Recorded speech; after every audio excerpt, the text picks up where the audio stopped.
Welcome to those of you joining us live on YouTube. This is Genes, Destiny, and Aging, brought to you by Osher Lifelong Learning at George Mason. If you would like to learn more about the Osher program, please go to our website at olli.gmu.edu. Thank you. And our speaker today is Catherine Weir. Kathy, please go ahead. Okay, I'm not going to give you any more entrance, but that we're going to talk about the enterprise of the behavior geneticist today. And in our course outline, just to remind you, we're going to be learning about research findings about genes and environmental influences on human behaviors and human traits.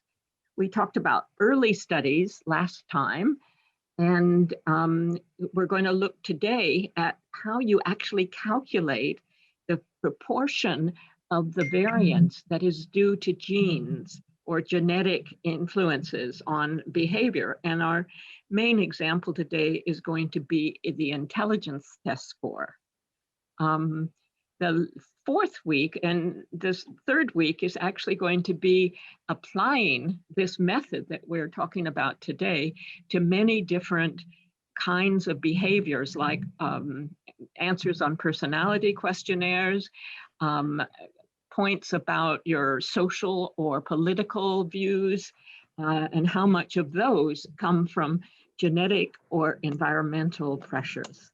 The last week, we're going to talk about how genetics and environment work together, and the more modern approach, which is known as the Genome-Wide Associations, and it relates right back to the DNA.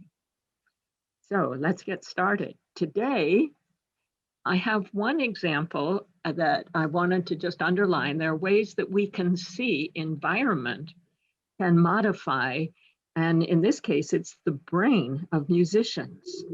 And then we're going to look at the reasoning behind the behavior geneticists when they estimate what they call heritability. That's the proportion of the variance that it comes from genetic pressures. We're going to talk about intelligence and twin and adoption experiments. And if there's time, we'll look at mental exercises and cognitive declines in older adults. Well, if you remember from last time, I did say, please bring your brain. And I have my brain here. At the moment, this is where the eyes would be. So this is the front of the brain. And we were saying last time that you can notice that there are two hemispheres. This one is the left hemisphere, and this is the right hemisphere. And for musicians, the studies I'm going to talk about, it's important that you know that the right hand goes to the left hemisphere and the left hand goes to the right hemisphere. There's complete crossover between your hands and your brain. So, and musical skills are really amazing. They require sound, sight, and touch with accurate time coordination. So here's an example of a musical score. It's a piano etude by Franz Liszt. And in those 4 measures, there are 1,800 notes per minute being played, requiring huge concentration. I don't have exactly this spot, but here is part of that Paganini etude.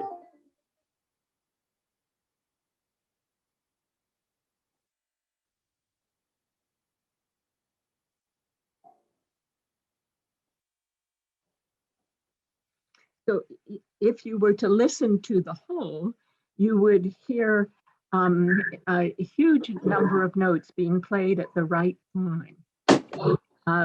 And how can we do that? In what ways does our physiology help us to do that?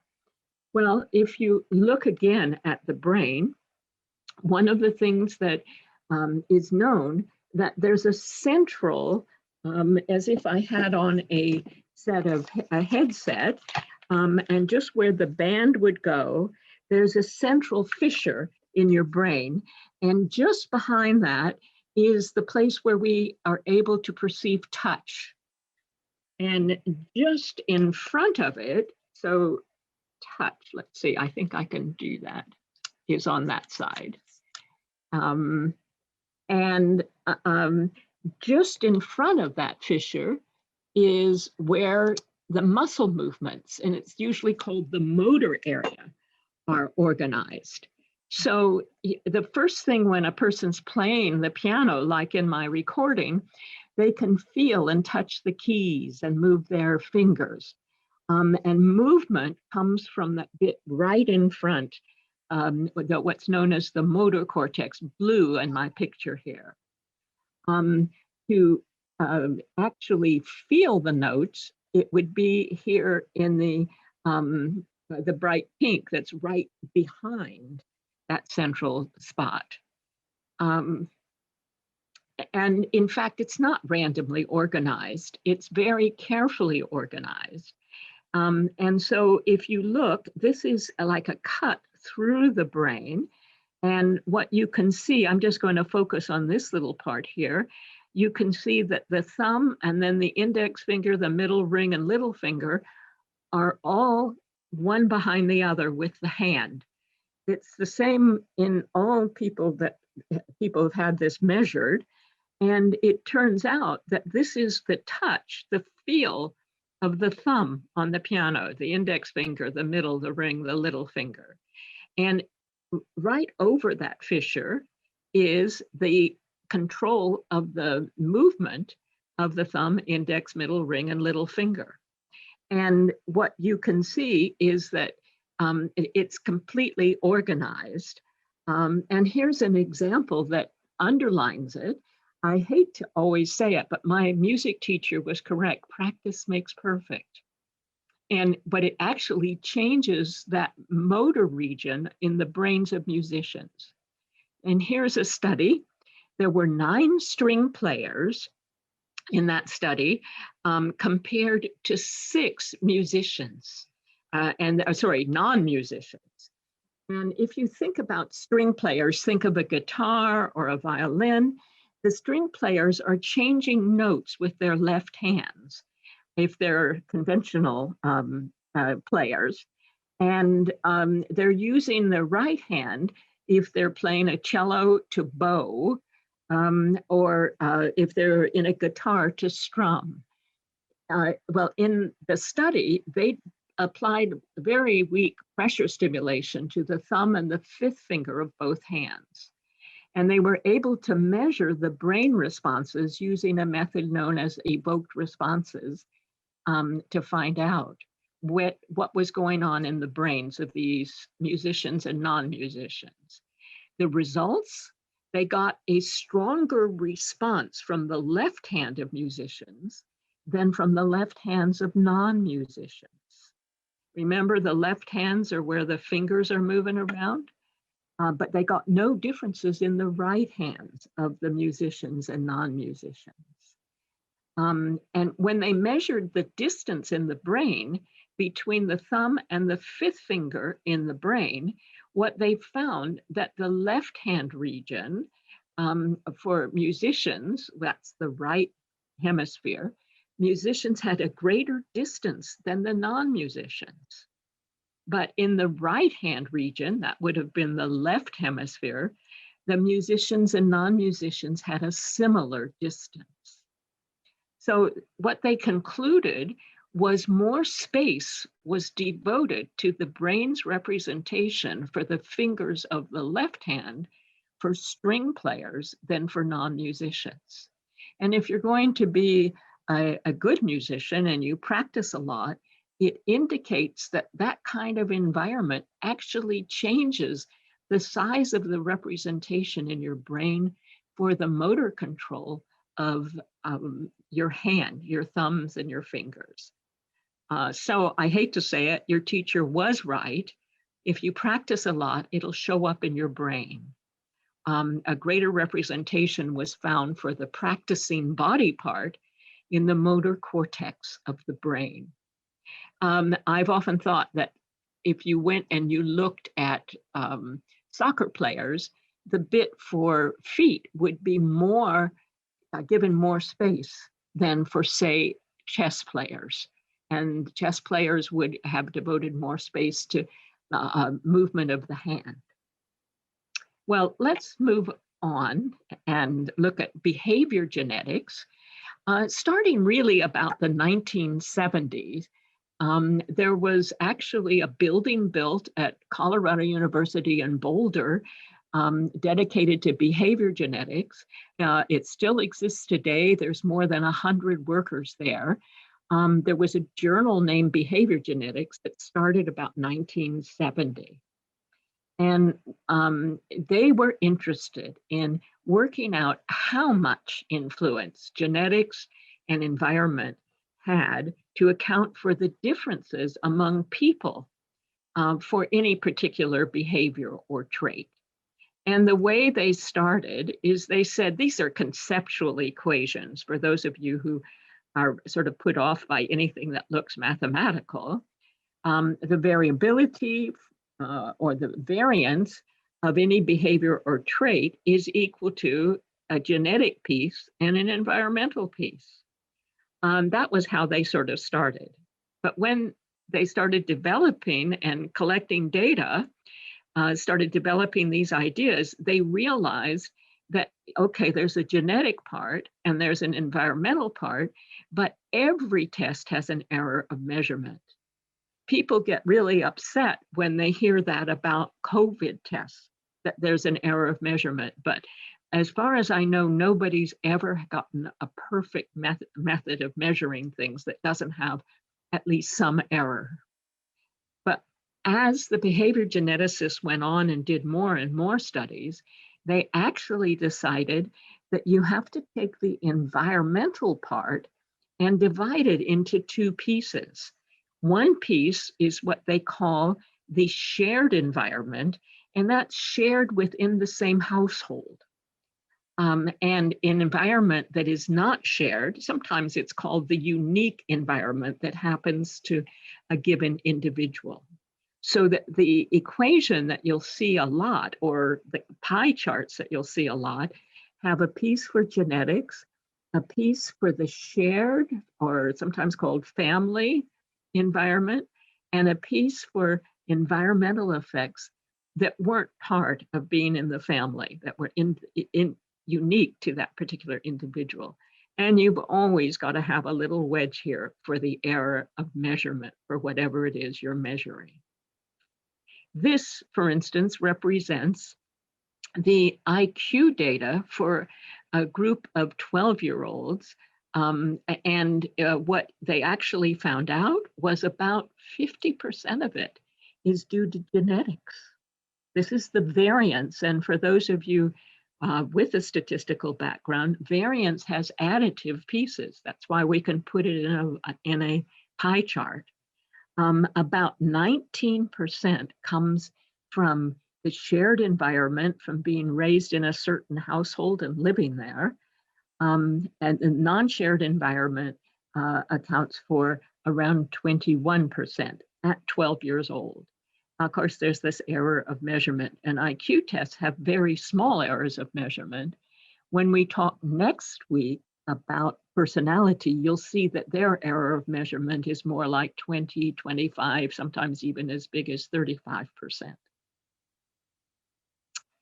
Well, what are the step-by-step reasoning that the behavior geneticists used? We have to work our way through them. And my aim today is to get you so you could work out the heritability if you had the time to do a twin or adoption study. Well, we have to go in a little bit into an understanding of genetics. We've got to understand the relationships among twin partners and other people in the family. And we need to look also, what about adoptees in a family? Then we'll take a moment to look at how we measure intelligence, and we'll put it all together to get the pie chart like the one I've just shown you. Okay, step one, the genetics. Knowledge has developed over the years, and I'm guessing even back in grade school, you heard about Gregor Mendel, a monk who was living what is now the Czech Republic. He was experimenting with pea plants, and he noticed that for the pea plants, you could describe their size and, in this case, the smooth or wrinkled skin on a pea pod, as though it had two elements, and he called those elements alleles. And he inferred, he couldn't see a gene, but he inferred that this accounted for the variation. By the 20th century, starting actually early in the 1900s, 1903, 1907, people were able to see that in the nucleus of every living cell, there was a structure that was now called DNA. And they thought that's probably where the genes reside when we pass a trait from one generation to the next. In Mendel's case, it was one set of plants to the offspring of those plants when he had cross-fertilized them. In 1953, Watson and Crick, along with Rosalind Franklin and Maurice Wilkins, described the structure of DNA. A lot of geneticists were looking for it, and it was so small they couldn't figure it out. And since DNA is in the nucleus of every living cell, it is a very compact encoding mechanism to pass on genetic information from one generation to the next. In 1990, there was an international committee of geneticists who worked on sequencing the human genome. Because we're going to talk a minute more about this, there are a lot of different bases along the DNA, and they were able to sequence the bases that are human. The DNA codes are comprised of base pairs that get translated into a behavior or trait after many, many chemical steps. The base pairs, they're listed here as G and C, or T and A, or A and T, are arranged along the molecule as though it's a rope ladder. The sides of the ladder are sugar phosphate, of a sugar phosphate backbone, and think of it as a rope that's got kind of a weak link. It turns out humans have 3 billion base pairs. We have 3 billion nucleotides in each of our, in our DNA, which is in each cell nucleus.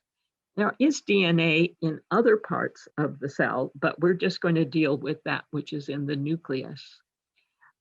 Just by comparison, I looked up for COVID-19, how many nucleotides it has, how many base pairs, and it's just under 30,000. So humans have 3 billion.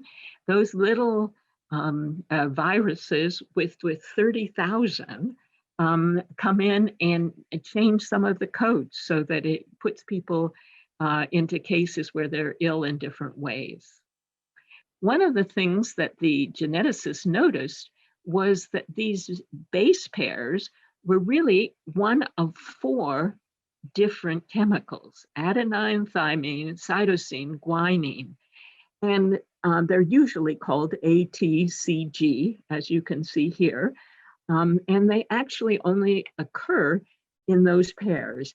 A can chemically bind with thymine, but not with cytosine or guanine. And cytosine and guanine can only pair with each other. So there are many steps that are involved to translate DNA into a behavior. It has, as we said, 3 billion base pairs. They're lined up that encode chemical information.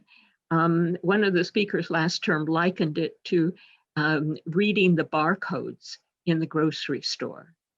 And And at first, the geneticists thought only 4 items in their code.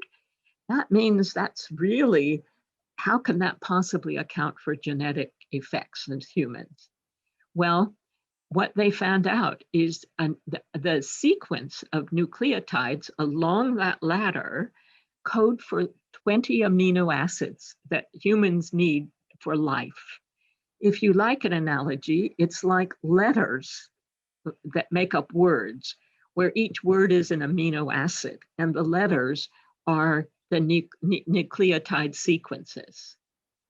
Then there are many steps because human proteins are formed out of amino acids, but it's not single amino acids. The human proteins are formed from 50 of them up to 2,000 amino acids. What are proteins? Your bone cells, your skin cells, your neurotransmitters that are allowing you to see the PowerPoint right now. Antibodies are another kind of protein. Hormones like testosterone or estrogen or insulin. There are many, many, of course, human proteins. And in fact, we know that the genes in the proteins they form differ among different species. So if we're going on with our analogy, we could say that the words that are made up of, make up a sentence, with a protein being a sentence. A word, if you remember, was an amino acid. Again, many more genes and many gene control genes lead to the actual behaviors. The response of your brain to PowerPoint, the fingers of a pianist playing the piano, your self-report of mood, whether you have an extroverted or introverted personality, your anxiety, your attitudes, behaviors and traits are huge in huge numbers.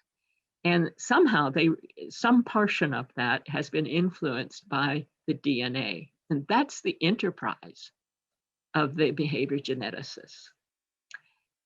Somebody asked last week a very searching question: what is a classical gene? And a classical gene, my answer is ones that work like Gregor Mendel suggested.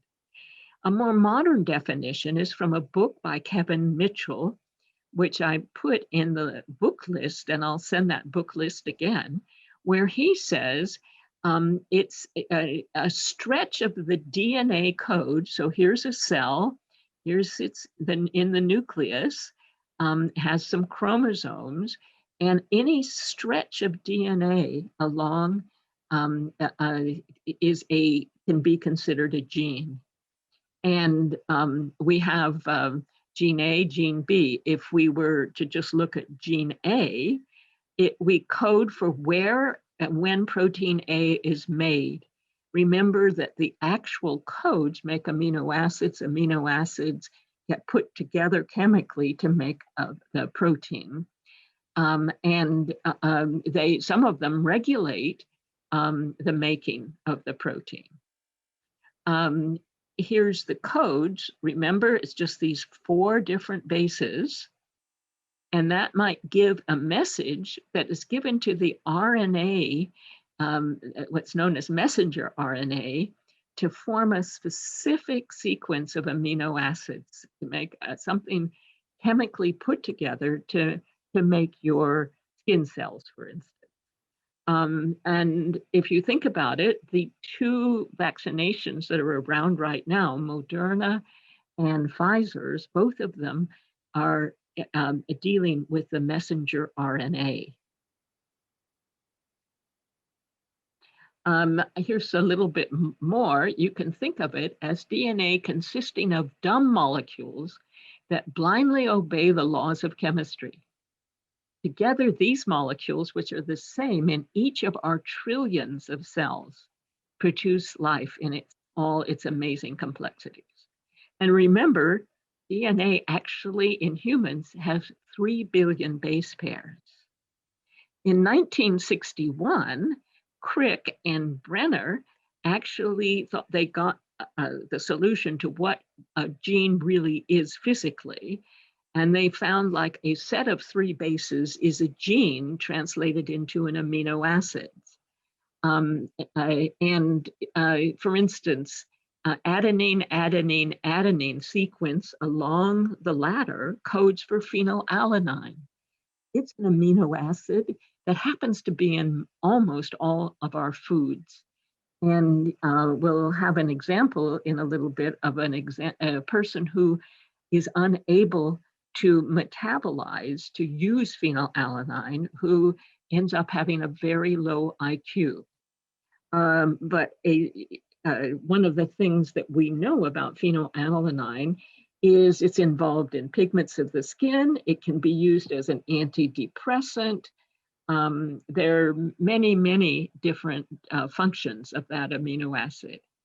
The sequence CAG codes for valine, and valine is a different amino acid, and it's important in the internal parts of a cell.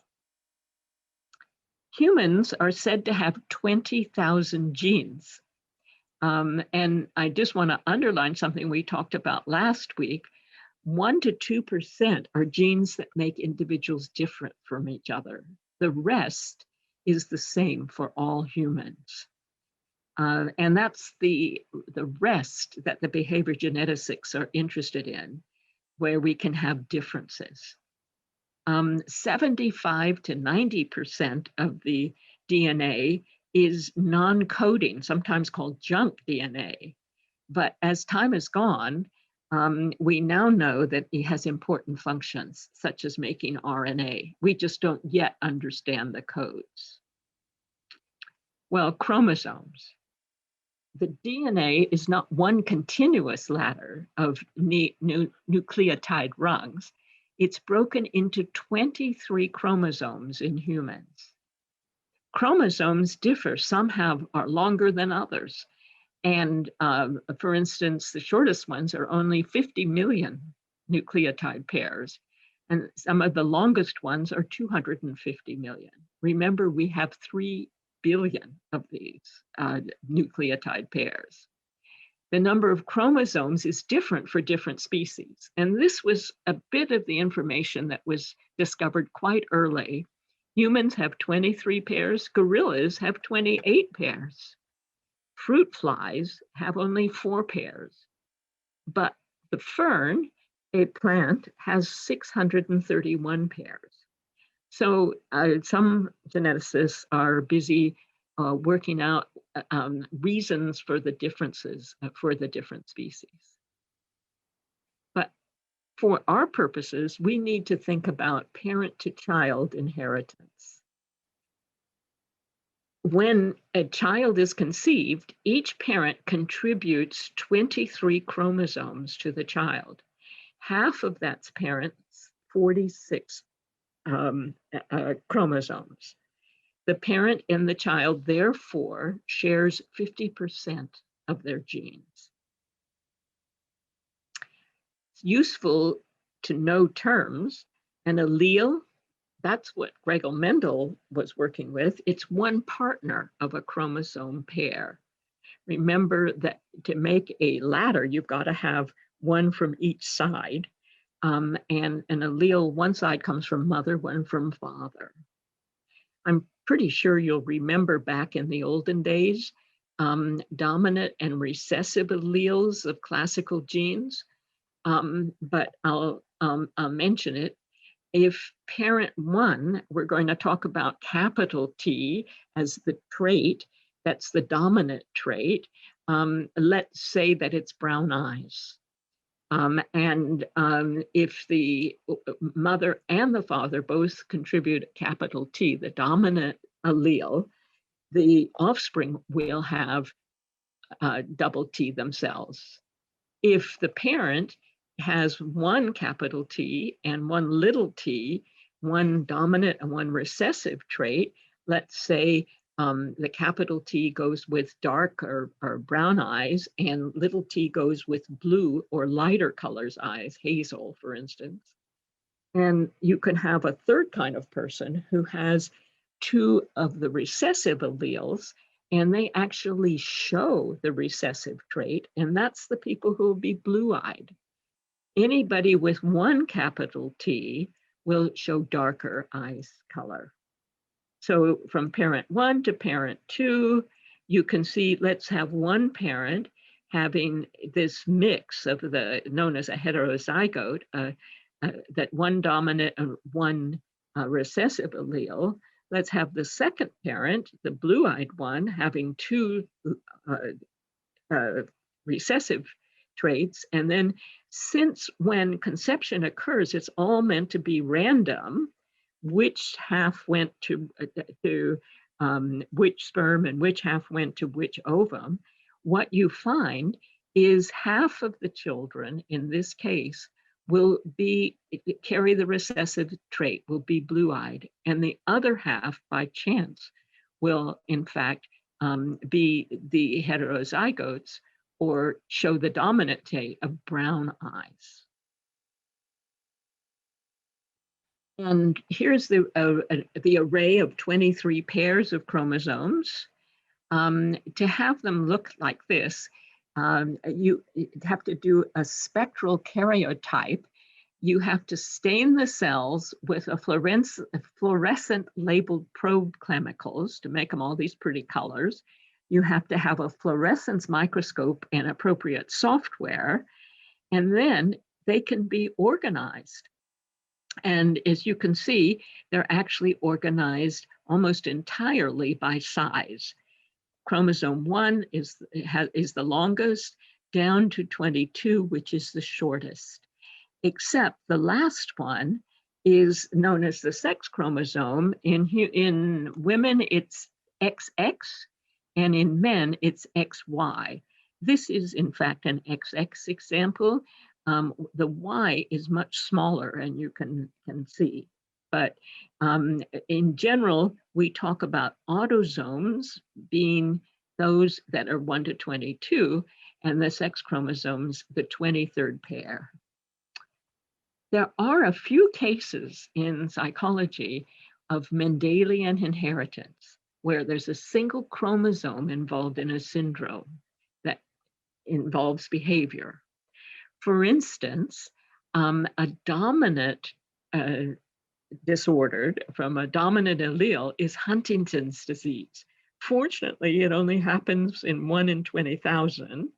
The person gets very depressed. They lose the ability to walk well or to speak. They get dementia and eventually die if a person has Huntington's disease. This was found to be passed on through chromosome 4 and a dominant allele in chromosome 4. Chromosome 4 has many, many base pairs. And on the other hand, here's an example of an autosomal recessive allele, a disorder, and this is called Phenylketonuria, which is usually called PKU, 1 in around 12 or 13,000. When an infant is born, they are actually able to determine that whether or not a child has PKU. And that's why they do the heel stick on all newborns in the US and most developed countries. That child genetically has no enzyme to metabolize phenylalanine. And because it doesn't have that enzyme, what happens is the blood-brain barrier is breached, and phenylalanine has a depressive brain effect on the brain. And IQs are sometimes 3, 4, and 5 standard deviations below the norm if a child's diet is not looked after. It's very onerous and rigorous to prevent that, but they have found that if a child is born with PKU and the diet is carefully controlled not to have phenylalanine in it, I think often by the age of 7, the child outgrows it, then the average IQ is the same as everywhere else. One that's known as an X-linked recessive gene is color blindness. Usual color blindness is when it takes red and green colors have to be darker for people to discriminate them. And in the US, it happens at about 11% of the time, 1% of women and 10% of men. It's different in different cultural groups. The Navajo have, in fact, only 2% color blindness. And in Kotas, India, it's as big as 61%. I think Oliver Sacks wrote a book about an island in the Pacific where everybody is colorblind. And again, you can point to the reason why that happened, where a population was almost completely wiped out by a weather event. And of the remaining people from whom all the others were born, it turned out that they had the color blindness alleles. Another one, trisomy 21, it's been found that the 21st chromosome, one of the small ones, there's not just 2, but there's 3. So in the process when eggs and sperm are formed, the separation into exactly 23 chromosomes out of the 46 that process got messed up in some way. Okay, let's go and look the way that the behavior geneticists have looked at the twins. You know, the prevalence in the human population has gone up.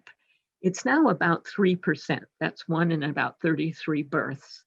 In 1980s, it was more like 1 in 50. And before that, it was 1 in 85. Some certainly of this is fertility treatments.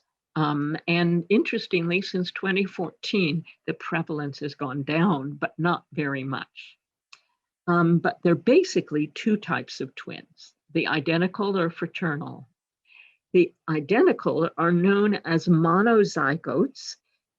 They have usually called MZs. They were one egg that early in development of the pregnancy splits into 2 complete individuals. This accounts for about 1/3 of the twins. Fraternal twins, on the other hand, are known as dizygotes, DZs. They were 2 separate eggs that were separately fertilized. That accounts for about 2/3 of the twins. So now we start making the inferences that the behavior geneticists have. Monozygotes share 100% of their genetic material because they started as 1 egg and then for whatever reason in, again, the genetics of the process separated into 2 individuals. The dizygotic twins, the fraternals, share 50% of their genetic material. They're just like other siblings. So let's find out how we get to that 50%.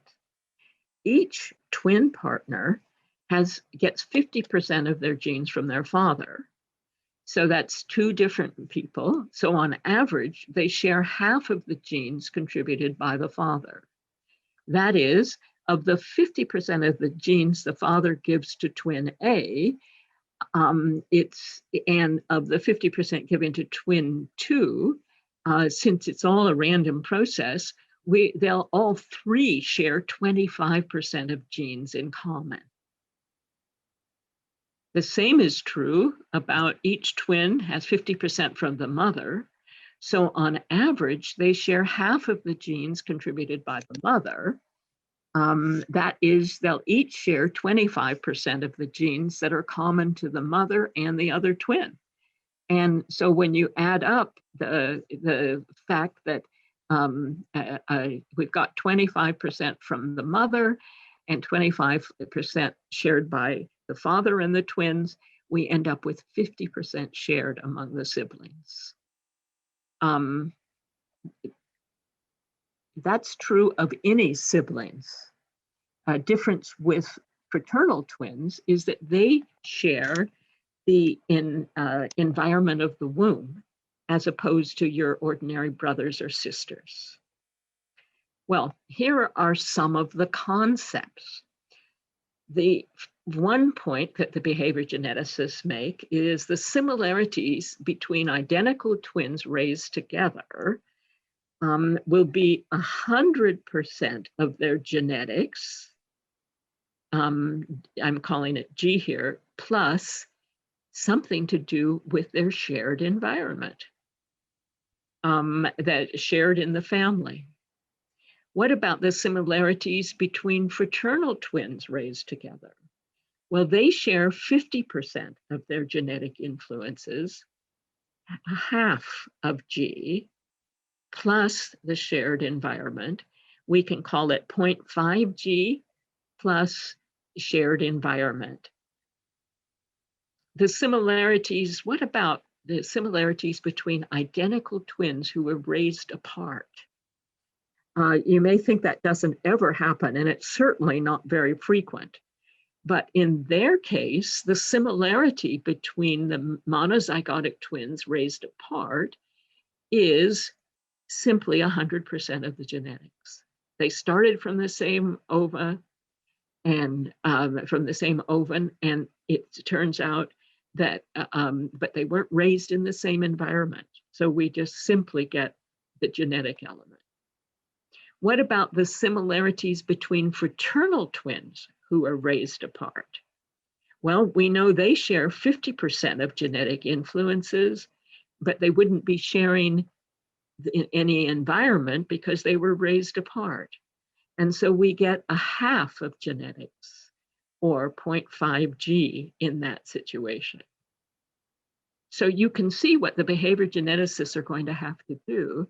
They're going to have to recruit lots of different twins, and using those twins, they're going to look at, give them an intelligence test in our example today, look at the similarity, and from that, they're going to be able to estimate the size of the heritability and the size of the shared environment. Well, I'd like you to think for a minute about what environmental influences are shared by twins in the same family. If we were in one room, I'd probably ask you to just shout them out, but I'm going to have to give some here. The socioeconomic class that is in the family, the home environment when twins are children. These ideas apply to twins who are 85 as well as twins who are young. Parenting practices that are similar for the twins. Often in a household, the same rules apply, like for curfews. Kids go to schools in the same system. Parents' educational level will be similar. And there are many, many more influences in a shared environment. What about environmental influences that could make identical twins different? Those are called non-shared environmental influences.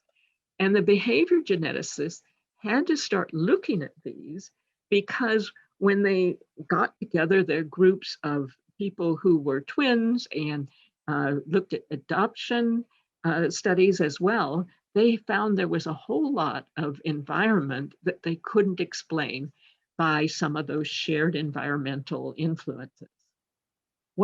So they had to say, what could a non-shared environmental influence be?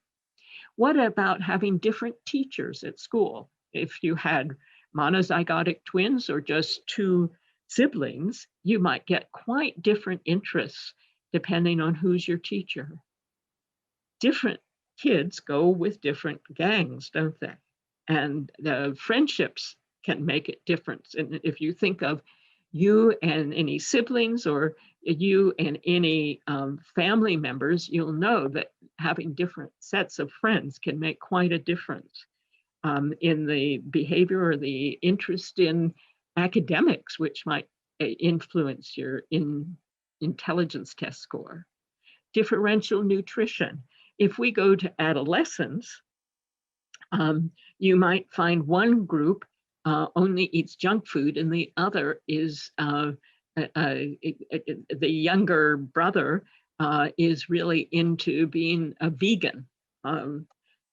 different illnesses and injuries. An accident can deprive one person of a lot of interactions, perhaps laying them up for months, or having different illnesses can indeed influence one child, but not another in the same family. Differential treatment by parents, and that does happen quite frequently, even when parents try to treat them the same. Certainly happens in societies where one gender is considered more important than the other for education. Different lifestyles and careers for adult twins can make quite a difference. Different incomes as adults, again, can make a big difference. Having different prenatal environment. You might say twins with a different prenatal environment. Well, a proportion of twins are born with a syndrome of where the blood from one is transfused into the other. So you get one very big twin and one quite small twin. And they actually have different life expectations. A lot of chance events that could happen, being in the right place at the right time, and many more.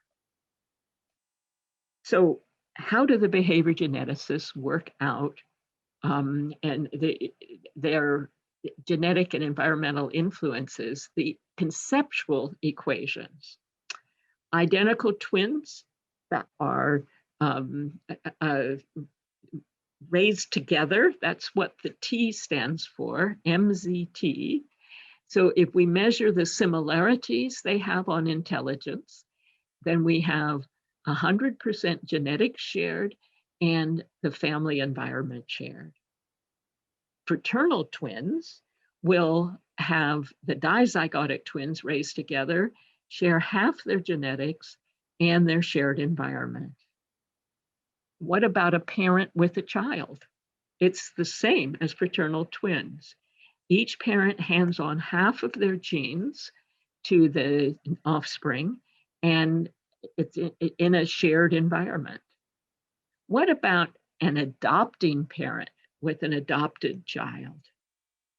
Well, we assume, and this may or may not be true, that the adoption has none of the genetics passed on because the adopting parent didn't contribute genes. These are those extra 2%, didn't contribute any genes to that adopted child. So for them, it's simply the shared environment.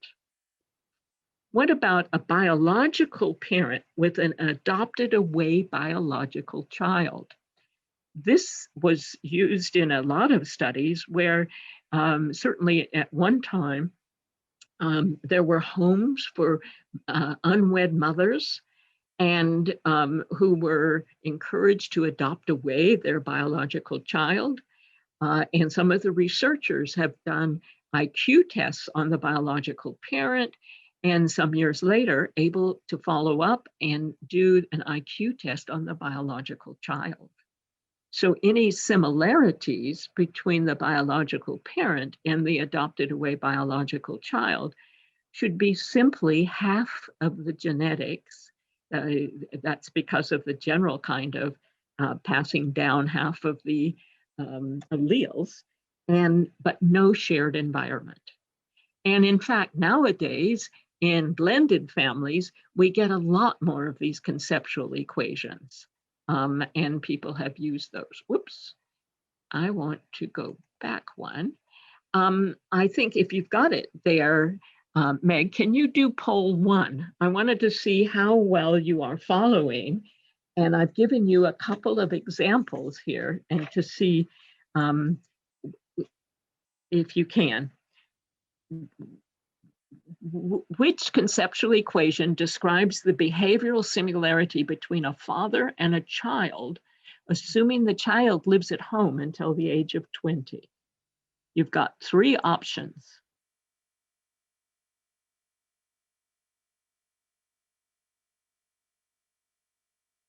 And if you'll answer which one you think, is it going to be 100% genes, 100% gene plus shared behavior, or half of the genetics plus the shared environment?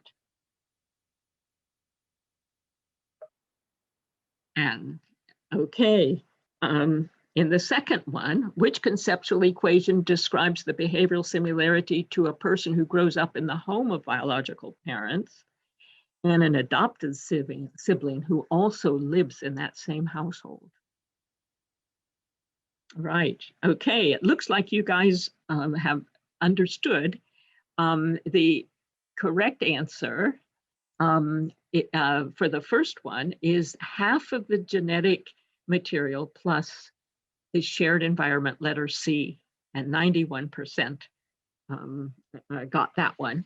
And you're right that if you have an adopted child and a biological child raised in the same household, it's simply the shared behavior. 80% of you got that. So there you go. You can see it. Proud of you guys. Let's move on. And one last thing I have to say before we move on too far is that the scale used to express similarity between any two people, most of you from many, many walks of life will be familiar with it, but mostly we use the statistician's formula for a correlation coefficient, little r. I don't know what the little r stands for. Well, I do, but it only makes life more difficult if you knew it was called regression. What's the size of the correlation coefficient reveals similarity. So if it's completely predictive, for instance, one twin score completely predicts the other twin partners, little r will be 1.0. If there's absolutely no predictability from one twin to the other, little r will be 0. But most correlations we deal with are numbers between 0 and 1. Examples 0.35 or 0.78 or 0.5. The 0.78 would be the highest similarity. The 0.35 would be the lowest. Well, what about an intelligence test? We need to look at anything we're going to be doing here for defining. We have to define intelligence, just like last week we were defining laterality. And then we need to relate it to twin studies and adoption studies. Well, different people, this is like changing gear for a few minutes here. Different people define intelligence differently. Partly it depends on your culture. In our culture, we usually use it as reasoning ability in a multiple choice test. In other cultures, it's a verbal understanding, as in short essay answers. And having lived in England for about 25 years, that is the short essay answer is how people finish high school and university. All their exams are done with short essay answers. Spatial ability for a particular task. We might have a test for people who are working as a plumber, being able to read blueprints, or an electrician. And there are even some people who say we ought to include street smarts in our intelligence, not just reasoning and understanding and spatial abilities. Well, intelligence tests are created and evaluated in the following way. The first thing, it takes several years. First thing is the person designing the test constructs lots and lots of questions for groups in a culture. One, that they have to know about the group in that culture, one who has a higher IQ and one that has a lower IQ. Sometimes they do more than just two groups, in fact, but they have to know what the IQ is.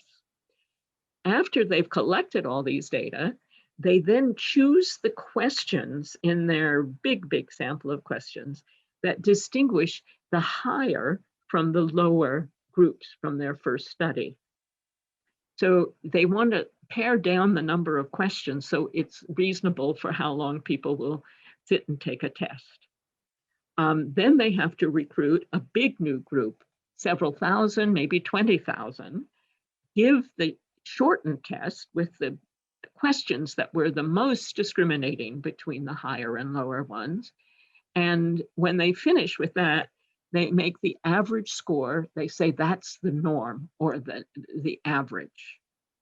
And then for each new individual that test is given to, they have to score the IQ test and compare that person's to the norm from the recruited big new group that I mentioned in part 3.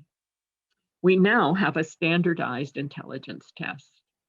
That's how tests are made in general. Personality tests, tests of people's social attitudes, and so forth. They would go through the same thing of starting with huge number of questions and already knowing for different groups what they're trying to define. Like we started with somebody that was one group that had a higher IQ and one that had a lower IQ. With IQ tests, the convention is that the average will be 100, and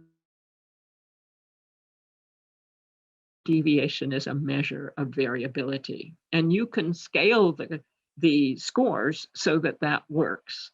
Just like a temperature of 68 is about 20 in Celsius. You can scale them so that they come out something that we understand. I thought you might like to take a second to look at some of these recent ideas about street intelligence from Robert Sternberg. He was interested in a business setting. And here's a first question that he had in a intelligence test that included a street smart score. It was a business management problem. He asked, what's the best way to gain promotion in your business setting? A, participate in a panel on a local TV. B, find ways your bosses notice your accomplishments. C, propose a solution to a problem outside your department. D, make decisions with extra weight on the values of your boss. And E, join a country club that many superiors belong to. Do you have that second poll there, Meg? Can you put it up? Just tell us which one you would choose. A, B, C, D, E. If you wanted to have the most promotions. Oops, that's the wrong poll. Is there not another poll? Yes, I just have to get to it. I've just got the first one.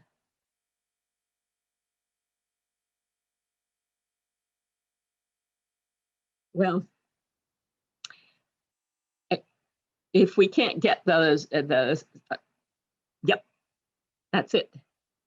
Okay, go ahead and vote which you think would be the most useful strategy for getting promotion in a business setting.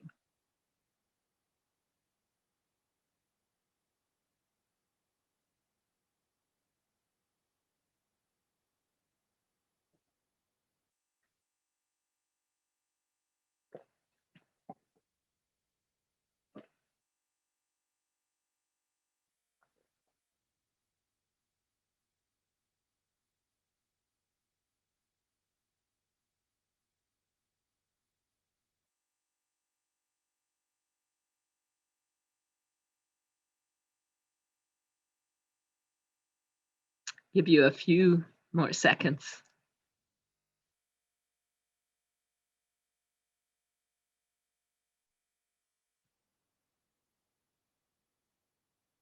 Okay, I'm going to stop there. About 3/4 of you have answered. Most of you reckon B is the best. What Sternberg found, he had two groups of people when he was testing this. And one group had the most promotions in their business and were really getting ahead. In the others, the business setting, they were not doing so well. And I'm going to share the results. You can see that for this class, finding the ways the boss notices your accomplishments was chosen by the most of you. It turns out that in Sternberg's sample that distinguished between the rapidly promoted individuals versus the ones who got hardly any, D was the best answer, making decisions with extra weight on values of your boss. It's simply an empirical finding based on the two groups that he tested to start with. But you could put that, of course, in a, whoops. Now, can we get out of this? There we go, yeah. Sternberg also tried out some pictures where you were supposed to see which of two people was the boss to see if you could size up things visually. Well, well-known intelligence test, Sternberg, that is not a well-known one, is using IQ, which is intelligence quotient. The questions are appropriate for different ages. As I mentioned before, we have a convention where the average is 100 and standard deviation of 15. And it gives you the good old-fashioned curve that is known in statistics as the normal curve. And you can see that between the average and one standard deviation below, 34% of the people, between the average and one standard deviation above is another 34%, or we could say most people will fall, that's about 2/3 of the people, will fall between 85 and 115. And the actual percentages are known in a usual bell-shaped curve. Well, these are well-known tests. One would be the Stanford Binet with multiple choice. You can pay a psychologist to give you an individual test or a neuropsychologist. These are by Wechsler, the Wechsler Intelligence Scale for Children or the Wechsler Adult Intelligence Scale. And in their case, they look at 10 different skills are tested. Each subtest has an average of 10. And the actual total score, so it comes out, so the average would be 100, is the sum of the 10 different subtests. Other intelligence tests that are well known is the SAT, the Scholastic Aptitude Test. Some people take a comparable one, the American College Test, the ACT. Right now, the SAT has 3 parts, a mathematics score, a critical reading score, and a writing part. The questions are appropriate and predictive of the college grade point average. But on the Scholastic Aptitude Test, the scoring differs from the intelligence test convention. The average score is 500 and the standard deviation is 100. So if that means 2/3 of the scores will fall between 400 and 600 in the different parts of the SAT. Well, what evidence is there that an IQ test score is predictive of success? Well, it turns out the correlation between school grade point average and IQ is near 0.5. It's also predictive of the number of years a person stays in education, correlation 0.55.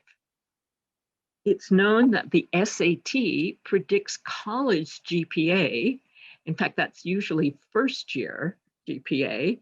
The correlation ranges between 0.33 and 0.45, depending on the school and depending also on the sample and sample size. What about job success? Well, IQ scores correlate about 0.53 with job performance measures. These were measured by a work sample and supervisor ratings of the workers in the study. It's a pretty old study, but I think it illustrates quite well why people bother with intelligence tests. There were 9 items of information for human resources when they were hiring. There was IQ, job tryout information, biographies, references from people about the person being interviewed, their job experience, their interview rating, their age, their GPA, and their educational level. And those are in the order of the correlations, that the IQ was more predictive of better work sample and supervisor rating than were all these others. The GPA only had a correlation about 0.11, an educational level, meaning how many years in school, 0.1. So for that reason, intelligence tests are used still a lot. Intelligence is a relatively good predictor of school performance and of a job performance. What are some of the drawbacks? Well, only a sample of individuals were tested to establish the norms. So to the extent that the new person you're testing doesn't fit with the characteristics of that sample, then the test isn't, the test is testing. The test depends on the person's culture, even within the same nation. The test depends on test-taking skills. It's been found that with intelligence tests, the second time somebody takes the test, they go up by 10 points. And all tests have errors of measurements. We get false positives and false negatives. And Sternberg would say, well, there's no information about street smarts. Well, enough about intelligence. Let's move on to step 4, the kernel of what we're talking about today: behavior genetics estimates of heritability and environmental contribution to intelligence. If we're using a twin method to estimate the genetics cause or to estimate heritability, we have to decide whether twins are monozygotic or dizygotic. One of the first questions then, what about the gender of the twin partners? If you have boy-girl twin sets, they must be dizygotic because they differ in this 23rd chromosome, the sex chromosome, usually omitted from the comparison. So you get same-sex twins used as your twin groups. One thing you could do is analyze the DNA sample at, say, 12 locations, but that's very expensive. So most studies have looked at the physical characteristics of twins, usually a list of 10 or 12, and it turns out that it's about 95% the same as if they actually did a DNA analysis that would cost a couple $1,000s for each. Give the twins the intelligence test and then work out how similar the twin partners are for the behavior or the trait using correlation. So we have to go recruit the twin pairs, give the IQ test, calculate the similarity. We find out the error of measurement because the test manufacturers have to publish that when they sell you the test. And they work that out by giving the test to a whole nother group of people, say twice, and they look to see how similar your results are. The more similar, the higher, the lower the error of measurement, the more reliable. Well, so for your monozygotic twins raised together, there was a study that showed the correlation between twins on intelligence was 0.86. For dizygotic twins, the fraternals, they have half of the genetic part, but the rest is the same. Their correlation was 0.6. And if you just compare the correlations between identicals and fraternals, What happens is if it's bigger for the monozygotic twins, the identicals, it suggests a genetic element. And the way that behavior geneticists say, well, let's subtract the two sets. These are the conceptual equations. And if I subtract 100% G minus 0.5 G leaves me 0.5 G. If I subtract the this shared environment and this shared environment, just cancels out. If I subtract the error, it's the same test, that cancels out. So it turns out that the difference between the correlations between the monozygotic and dizygotic twins leads me to being a half of the heritability. And without a lot of jiggery-pokery, you can see you double the difference between the two correlations. In this example, 2 times 0.86 minus 0.6, that's 2 times 0.26, or heritability of 0.52. 52% of the differences in IQ in that sample came from genetic causes. That's what we can say about this, and it's about the variance of that IQ test. Here's a whole table of a bunch of different groups. These are the monozygotic twins raised together, the dizygotic twins raised together. That's where I got the 0.86 and the 0.6 from.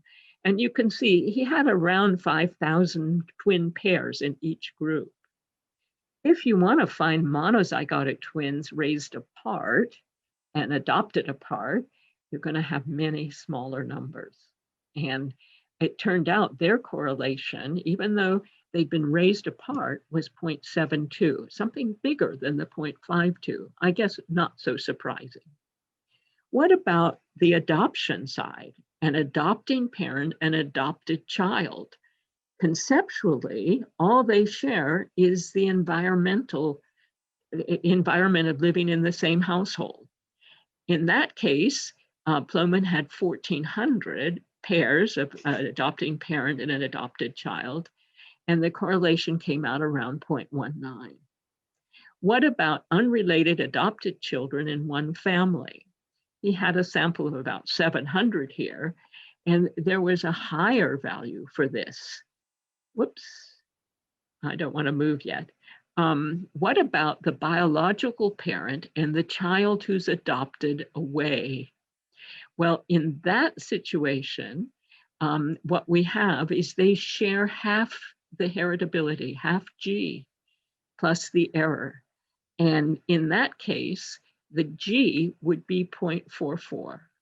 So the red here gives me 3 different estimates of the heritability, 0.52, 0.44, and 0.72. But if I take account of how many people, I'm going to have more faith in the one with the big groups. And so on the chart I'm going to show you, I'm going to call it 0.52. We have 2 different examples in this case of shared environmental effect, 0.32 and 0.19. And one thing you can do is say, again, let's stick with the one with the larger group. It's probably something in between. And you need to do these experiments over and over to find out, because different groups of people, different samples will often give you different values. And this is the pie chart I showed you at the beginning. The errors for intelligence tests are quite small, usually under 0.1. We took the heritability, the genetic variance, as 0.52 from the biggest samples. We took the shared environment value from the adoption studies, 0.19, and then we added up to see what was left. Some behavior geneticists want us to call this the environmental remainder, the things that we haven't been able to explain. One of the facts that happen is both heritability and the environmental influences change with age. And it was hard. I couldn't find a study that I'd had in a different set of lectures, but I thought I could show you the same trends.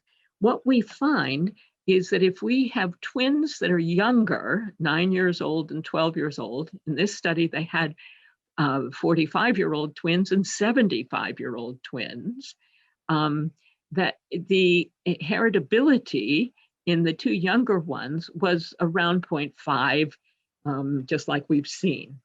The 45-year-olds had higher heritability, more genetics showed as you got older, although there was a huge range in the correlations in that case. Certainly, if we again look at the number in the groups, the 2,600 is because it's the same twins at 9 years and at 12 years. The shared environment, though, so we see rough trend to be higher genetic influence to come out as we have older people. For shared environment, we see the opposite trend. And that makes sense, doesn't it? Because at 9 and 12 years old, they're sharing the family environment. As you get into 45-year-old and 75-year-old, the family environment may have less effect. But of course, what that does is it makes the non-shared or the environment that's unique to each individual increase in number. Well, the summary. The behavior genetics approach is a way to work out the genetic and environmental influences on intelligence using twin, family relationships, and adoption studies. Oh, I did make a noise, and it's to wake you up. Intelligence, example of applying behavior genetics. We can define the IQ test score. We know its error of measurement is determined by the test manufacturer, usually something between 5 and 10%. Genetics, the heritability, contributes about 50% to the IQ variability. The shared family environment contributes to the IQ variance, something between 0 and 30%, depending on the age at the test. And the non-shared environment contributes something between 20 and 45% to the IQ variability. In our table, it was something between 13 and 30%. So that's the way that behavior genetics work. They start with conceptual equations, work out similarities, and then they can work out how much of a particular score, like an intelligence score, is due to genetics or different kinds of environment.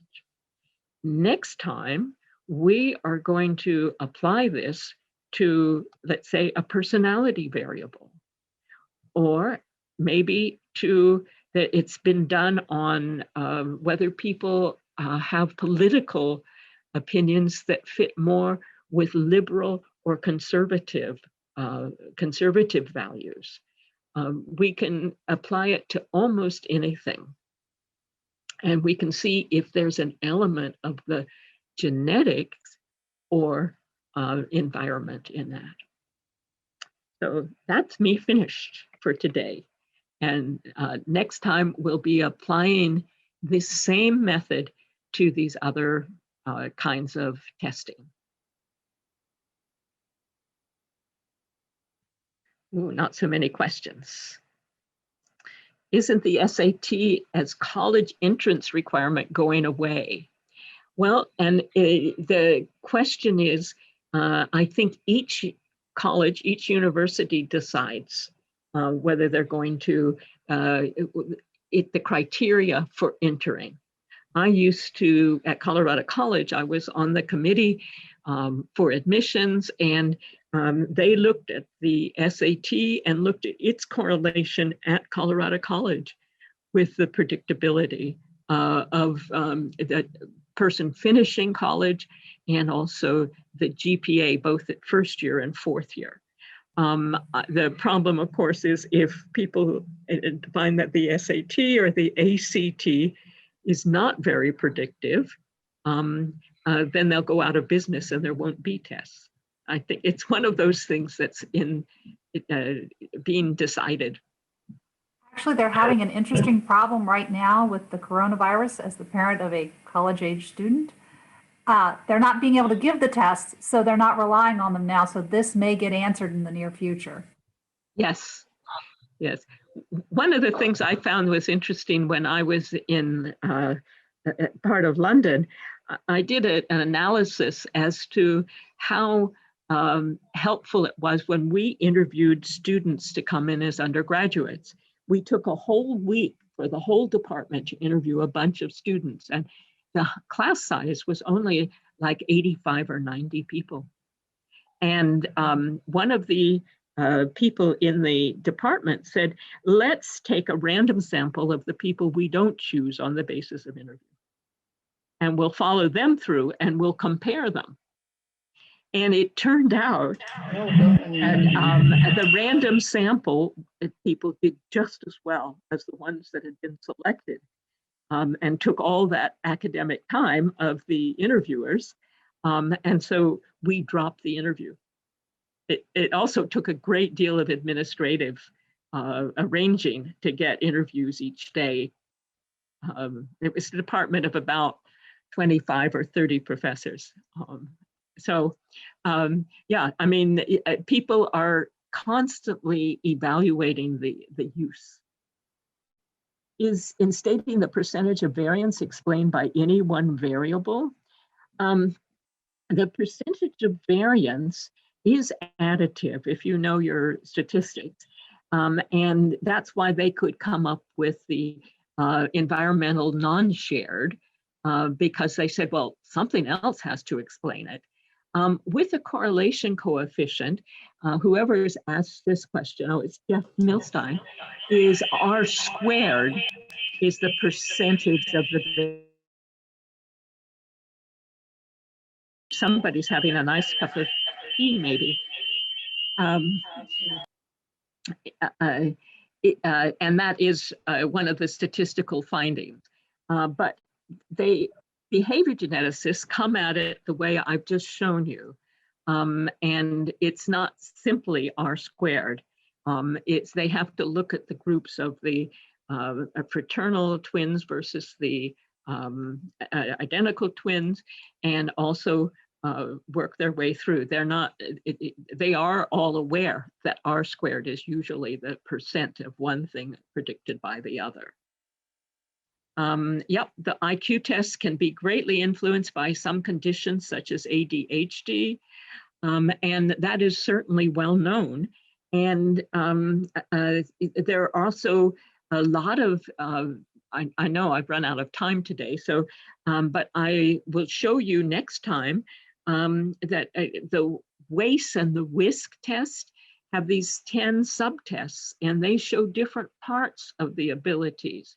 And somebody with ADHD would probably want to submit a test that's a little different than, say, something like the multiple choice test of the Stanford Binet. And they do use some aspects of tests like digit span. What I thought you guys would find interesting is one of the workers with older adults has listed the kinds of activities that older adults like to involve themselves in. He had a sample of about 1,400 people, and he's rated those and then looked at the different subtests in the adult individual intelligence test to see which ones that preserve your cognitive functioning longer. We'll start with that next time. Actually, Steve Greenhouse has his hand up. Do you have time for a question? Yes. My question is, can the correlation coefficient be negative? Because I noticed that there's only a 50 or 52% correlation between IQ and success in college. And that doesn't seem very high to me. if it's so 0 to 1, but if it's -1 to +1, then maybe it's pretty good. I don't know. One of the problems with actually making predictions is it's often not very large. And if you go back to Jeff Milstein's point, if the correlation between GPA and say the SAT is 0.5, if you square it, it's accounting for 25% of the variance. That's not a huge lot, is it? That leaves you 75% unexplained. But if everything else that you have that might be predictors is only explaining 1% or 2%, what do? You go for the better predictor. And I was told when I did that research on the interviews to join the psychology department at University College London, that having something that was predicting by 0.4 was wonderful in predicting several years ahead. I mean, we're aware of this with the weather guys. If I look at the weather prediction for 5 days from now, I'm not going to be so sure whether they're going to be right. If I look at 5 minutes from now, the chances are better. And that's also the case because the SAT is sometimes in the junior year in high school, sometimes taken in the senior year when people can take it. And then they're looking at GPA at end of first year or 4th year in college. And there are so many talk about unique environmental conditions that can go in that. So R can be a negative number, right? Yeah. R can be a negative number? It can be a negative number. And the ones we're talking about, since we're predicting similarity because there are some effects of genetics and environment, we shouldn't see them.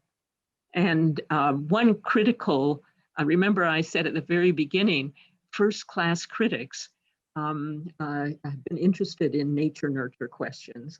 And one critic was saying that some huge study came out with some negative correlations among 2 related people. And the critic was criticizing what was done. That could just be an unlucky random sample, but it's still case. We're looking for similarities, not dissimilarities. Thank you. Right. And in the long run, the 4th week, we're going to talk about this genome-wide associations. And what has been found is probably no one little section of the DNA encoding, the genes, it changes very much. It takes, there are many genes involved, each with a very small effect. And for instance, the example we worked on last week, laterality, a recent study in that GWA approach showed that it took 40 different places in the DNA to end up predicting who was right-handed and who was not right-handed. And even that only accounted for 20 or 30% of the variance. So I wish we could predict more. And I'm sure all the researchers do.